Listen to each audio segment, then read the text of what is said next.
Arthur Bispo do Rosário, natural de Japaratuba, Sergipe. Nasceu em 1909, morreu no Rio de Janeiro em 1989. Foi um artista plástico brasileiro, considerado louco por alguns e gênio por outros. A sua história liga-se à da Colônia Juliano Moreira, instituição criada no Rio de Janeiro na primeira metade do século XX, destinada a abrigar aqueles classificados como anormais ou indesejáveis.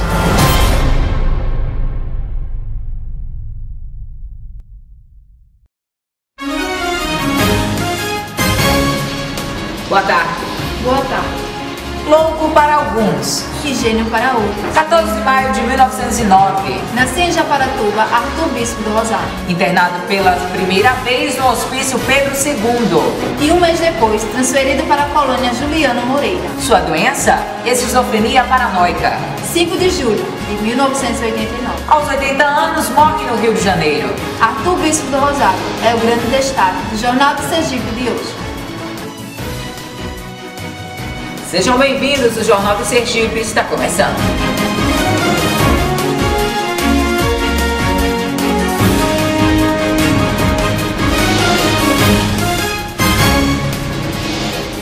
Começamos falando sobre a história de Japaratuba, de seus festivais culturais e de seus pontos turísticos.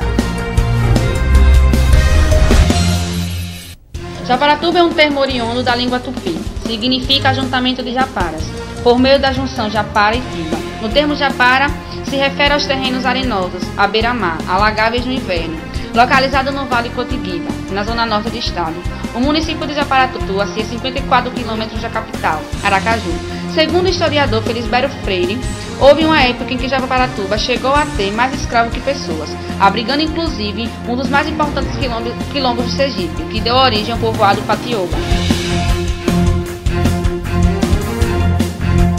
Festival de Arte Arthur Bispo do Rosário. O evento, que se tornou uma das maiores manifestações do gênero, realizado no Vale do Cotigüiba, reúne em uma semana de festival diversas apresentações culturais, levadas à cidade por meio de grupos teatrais, de dança, música, grupos folclóricos e parafolclóricos. Festa das Cabacinhas. Além das famosas bolinhas de parafina, as grandes atrações contratadas para o evento também colaboram para que a festa dos Santos Reis seja atualmente considerada como um dos maiores festejos interioranos do estado de Sergipe. Para cada noite de festa, o município de Japaratuba costuma receber aproximadamente 10 mil pessoas, que vão à cidade para curtir shows de banda de renome nacional.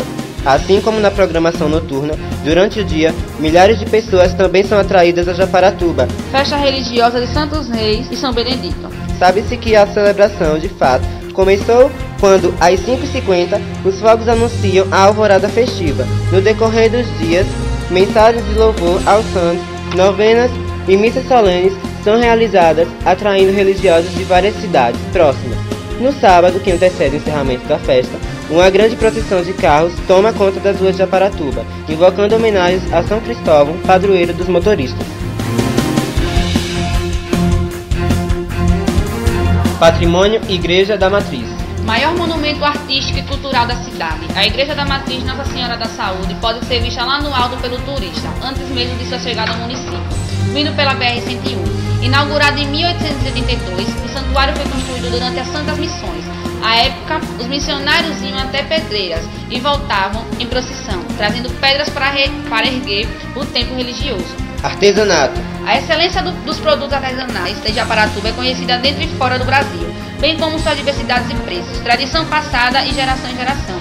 Os artesãos produzem telas, renda, tricô, bordados, rendedê, crivo, linho, tecelagem, rede de pesca e gererê. Alguns artesãos se destacam pelos trabalhos produzidos em tábuas de bambu e cipó, criando peças como bolsa, vassouras, cestos, chapéus, entre outros. Banho do Prata. Uma nascente de águas cristalinas localizada a 6 km de acesso. Assim é o Banho do Prata, uma das principais atrações da cidade no fim de semana. O lugar se tornou uma tradição entre moradores e visitantes. Lá são servidas comidas típicas como a moqueca de peixe, para quem procura um espaço para acampar ou fazer piquenique. O Banho do Prata é o destino certo.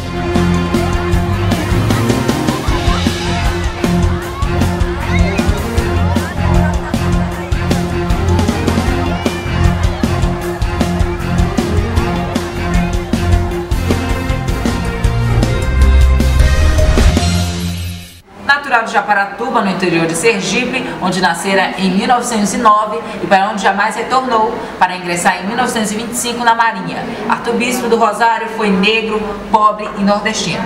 Foi boxeador e biscateiro. Entre 1933 e 1937, trabalhou no departamento de tração de bondes, na cidade do Rio de Janeiro, por fim, como empregado doméstico da família Leões, no bairro Carioca do Botafogo.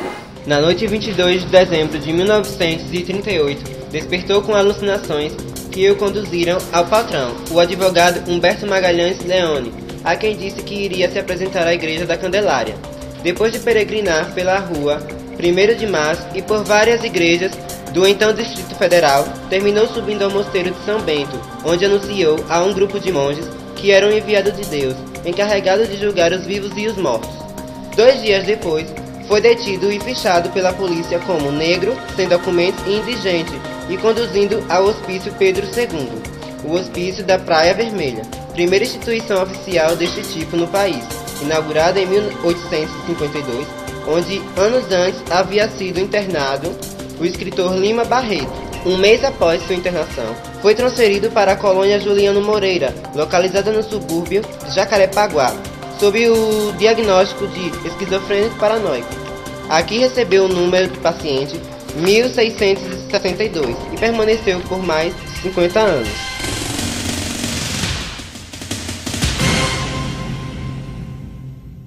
Esquizofrenia, segundo estudos da OMS, atinge cerca de 1% da população mundial. Recebemos aqui no estúdio para falar sobre a doença que perturbava o arcebispo do Rosário, Bruno. Boa tarde, Bruno.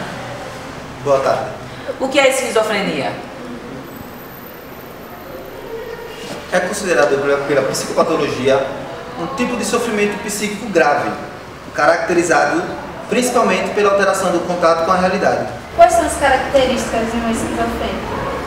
Alucinação visual, auditiva, delírios e fala desorganizada e embolada. É uma doença ou um transtorno? Não é mais considerada uma doença, no sentido da palavra. É um transtorno mental, que pode atingir qualquer pessoa, criança, velho, idoso, qualquer um da população. Em determinado momento, o bispo do Rosário passou a produzir objetos com diversos tipos de materiais oriundos do lixo e da sucata, que após a sua descoberta seriam classificados como arte vanguardista e comparados à obra de Marcel Duchamp. Entre os temas destacam-se navios, tema recorrente devido à sua relação com a marinha na juventude, estandartes, faixas de mísseis e objetos domésticos. A sua obra mais conhecida é o manto de apresentação, que o bispo deveria vestir no dia do juízo final. Com eles, o bispo pretendia marcar a passagem de Deus na terra. Os objetos recolhidos dos gestos da sociedade de consumo foram reutilizados como forma de registrar o cotidiano dos indivíduos, preparados com preocupações estéticas, onde se percebem características dos conceitos das vanguardas artísticas e das produções elaboradas a partir de 1960. Utilizava a palavra como elemento pulsante. Ao recorrer a essa linguagem, manipula signos e brinca com a construção de discursos, fragmenta a comunicação em códigos privados. Inserido em um contexto excludente, o bispo driblava as instituições todo o tempo. A instituição manicomial, se recusando a receber tratamentos médicos e dela retirando subsídios para elaborar sua obra, e museus, quando, sendo marginalizado e excluído, é consagrado como referência da arte contemporânea brasileira.